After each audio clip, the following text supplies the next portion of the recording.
Welcome to Az Automotive Review, where engineering, design, and performance meet storytelling. Today, we're leaving asphalt and engines behind to sail into open waters, where two of the most advanced warships in the Philippine Navy stand ready to defend their nation's maritime borders.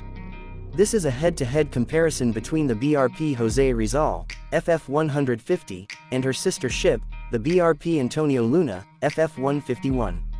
Two vessels born of the same bloodline, yet carrying their own unique stories across the sea. The BRP Jose Rizal was commissioned in July 2020, marking a milestone in the country's naval history. She became the first-ever missile-capable frigate in the Philippine Navy's fleet, a true leap into modern naval warfare. Her arrival wasn't just about a new ship, it was a declaration that the Philippines was ready to operate at a level previously out of reach.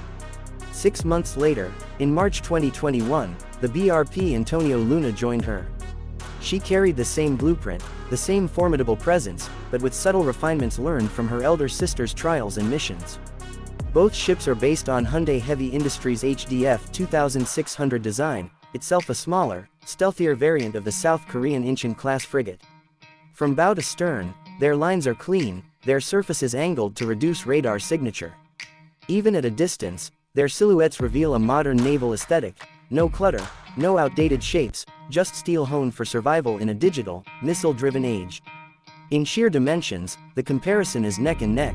Each measures around 107 meters in length, with a beam of 14 meters, displacing between 2,600 and 2,865 tons when fully loaded.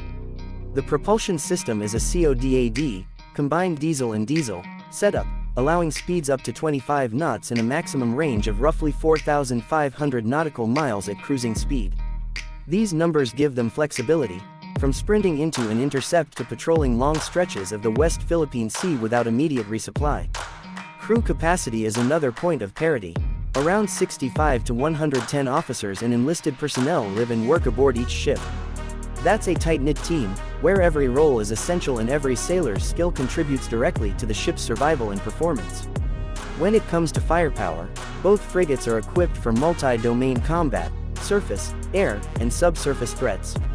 The primary weapon is the OTO Melara 76mm Super Rapid Gun, capable of delivering rapid, precise fire against surface ships, aircraft, or even incoming missiles in certain conditions.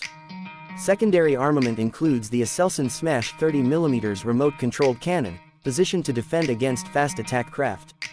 For missile capability, they carry two twin launchers for the Sea Star surface-to-surface missile, giving them the reach to strike enemy vessels far beyond visual range. For anti-air defense, each mounts a Simbad RC launcher for Mistral short-range surface-to-air missiles, an important layer against aircraft and incoming threats. Below the surface, both carry triple torpedo tubes for K745 Blue Shark lightweight torpedoes, making them a genuine threat to submarines. Yet, despite this impressive arsenal, both frigates share a limitation: they were delivered, fitted for but not with, certain advanced systems. The space and wiring exist for a vertical launch system, a close-in weapon system like the Phalanx CIWS, and a towed array sonar, but those systems have not yet been installed. This is both a weakness and a strength. Weakness, because in the present day it leaves them without certain layers of defense and detection. Strength, because their design has room to grow, their ultimate potential hasn't yet been reached. The technological heart of these ships lies in their sensors and combat management systems. Both carry the Hensoldt TRS 3D radar for air and surface search, capable of detecting and tracking multiple targets at significant distances. Kelvin Hughes Sharp-Eye navigation radar assists with safe maneuvering in any weather, while a hull-mounted sonar keeps a watch beneath the waves. Hanwha Systems' Naval Shield Combat Management System ties everything together, allowing the crew to process incoming data and react in seconds. Thales' electronic warfare systems add an invisible layer of protection, jamming or deceiving hostile sensors when the threat calls for it. In performance history, the BRP Jose Rizal holds the honor of firsts. She not only pioneered missile capability for the Philippine Navy, but in April 2025 she successfully launched a live Mistral 3 missile during the Balikatan joint exercises, demonstrating that her weapons are not just installed, but operational and ready. That moment wasn't just a test, it was proof of concept, a public display of capability for allies and potential adversaries alike. The BRP Antonio Luna, though younger, has built her own reputation. In 2022, during the world's largest international naval exercise, RIMPAC, she was recognized for exceptional gunnery performance. Out of dozens of warships from the most advanced navies, Antonio Luna's crew proved their precision and readiness in live-fire events. That's a strong statement for a ship barely a year into service. Operationally, the two ships complement each other perfectly. When deployed together, they can cover more sea, share sensor data, and coordinate attacks or defenses in ways no single vessel could match. But in a direct comparison, their main differences lie not in hardware, but in legacy and combat record. Jose Rizal is the trailblazer, the ship that broke the barrier for missile-capable operations. Antonio Luna is the refined second iteration, the one that entered service already benefiting from the lessons learned by her sister. Designers also made minor adjustments between the two builds, though they are not visually obvious. Certain layout tweaks improved crew workflow, and integration of systems came faster on Antonio Luna thanks to reduced trial and error. These refinements make her slightly more efficient in certain operations, though the core specifications remain the same. In terms of mission profile, both are multi-role frigates. They can conduct maritime patrols, escort duties, anti-piracy operations, humanitarian assistance, and disaster response. In war, they can operate independently or as part of a task force, striking enemy ships, hunting submarines, or defending against air threats. The helicopter deck and hangar accommodate the AW-159 Wildcat, expanding their reach for anti-submarine warfare and surveillance. Aesthetically, they are almost indistinguishable to the casual observer, but to the trained eye, Antonio Luna often carries herself with the confidence of refinement, while Jose Rizal has the quiet authority of a veteran. Both are painted in the same gray scheme, their hull numbers, 150 and 151, serving as the only quick visual cue when they sail together. When comparing the two, it's tempting to call them equal, and in raw numbers, they are. Same displacement, same propulsion, same armament, same sensors. But their stories give them different characters. Jose Rizal is the pioneer, the first to navigate uncharted waters for the Philippine Navy, to prove that a modern frigate can be integrated into a force that previously relied on older, second-hand ships. Antonio Luna is the inheritor of that progress, born into a fleet already changed by her sister's arrival, and determined to set her own benchmarks.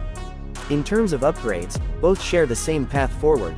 Installing the vertical launch system would give them long-range air defense and land attack capability. Adding a close-in weapon system would significantly improve their survivability against supersonic or sea-skimming missiles.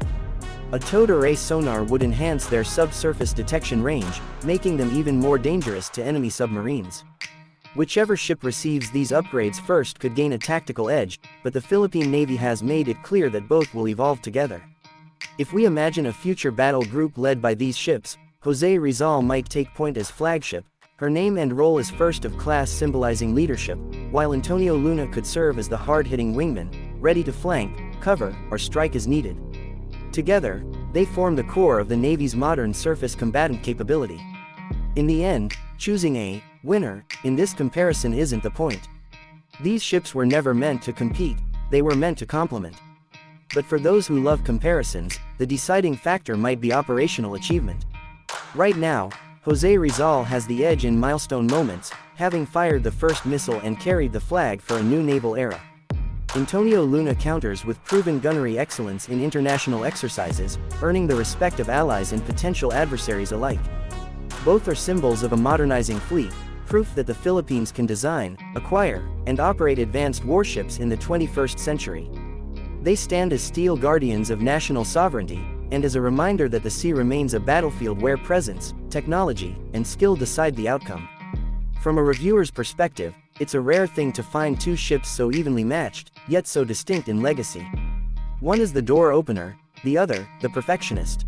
Side by side, they're more than just frigates, they are the embodiment of a nation's resolve to defend its waters, no matter the storm. And that concludes our deep dive comparison of the BRP Jose Rizal and BRP Antonio Luna.